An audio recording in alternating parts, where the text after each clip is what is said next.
Mazda key fobs, like those for the Mazda 3, CX-5, and MX-5 Miata, use CR2025 or CR2032 coin cell batteries.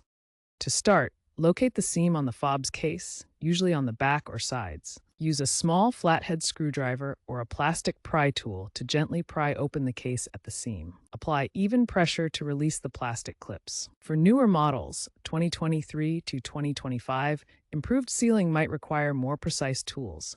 Non-conductive tools are recommended to avoid damaging internal circuits. If your fob has a physical key, remove it first. Once the case is open, remove the old battery, noting its orientation.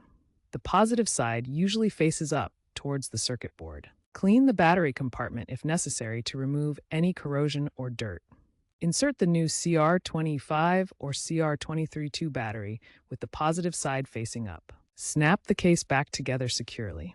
Test the fob by locking and unlocking your vehicle. If it doesn't work, ensure battery contacts are clean and not bent.